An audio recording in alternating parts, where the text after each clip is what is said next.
May 17, 2025. Ito yung panahon na in-upload ko yung proposal ko sa Facebook ko. Yan. Castoy Bobier de la Cruz. Facebook ko po yun. Andun po yung video na ginawa ko. Yan, dahil ngayon idumating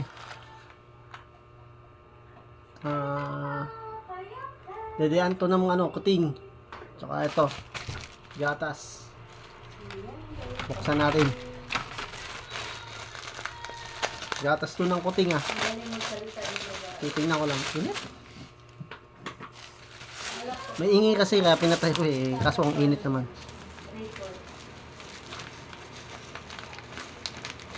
Ano to? Unboxing. Unboxing.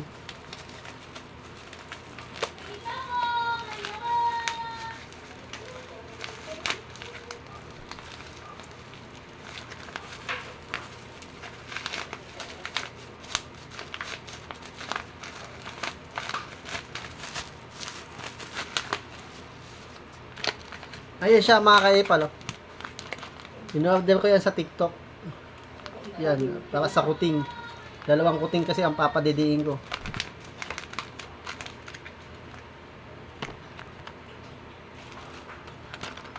Ayan.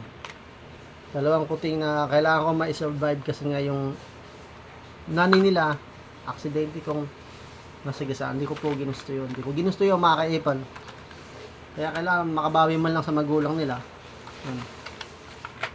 Napadedi ko naman na sila ng mga nakaraan. Swak. So tingin ko parang ayaw nila. Kaya bumili tayo nito. Yan. Yan. Didihan ng kuting. Dalawang kuting. Magkapatid. Ang liliit pa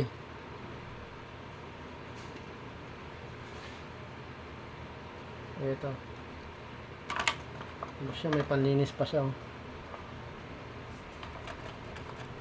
Tapos yan. Goods na din. Ito mga nasa 100 na ata to. 99, mga ganon. Tapos, wait lang. La! Magkano ba to? Hindi, ito. Itong didihan.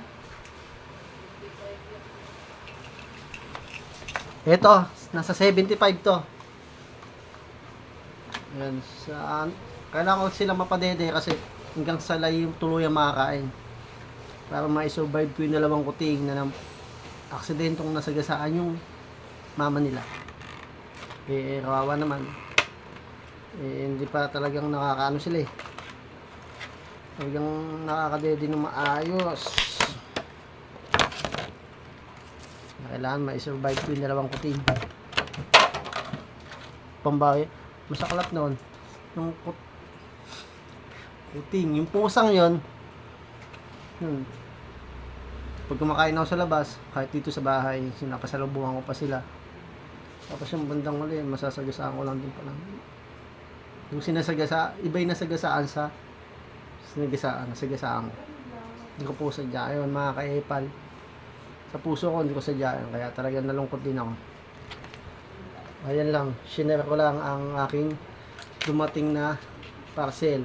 Nag-unboxing tayo ngayon mga ka-epal. May 17, 2025 yon. I-view nyo po yung video ko.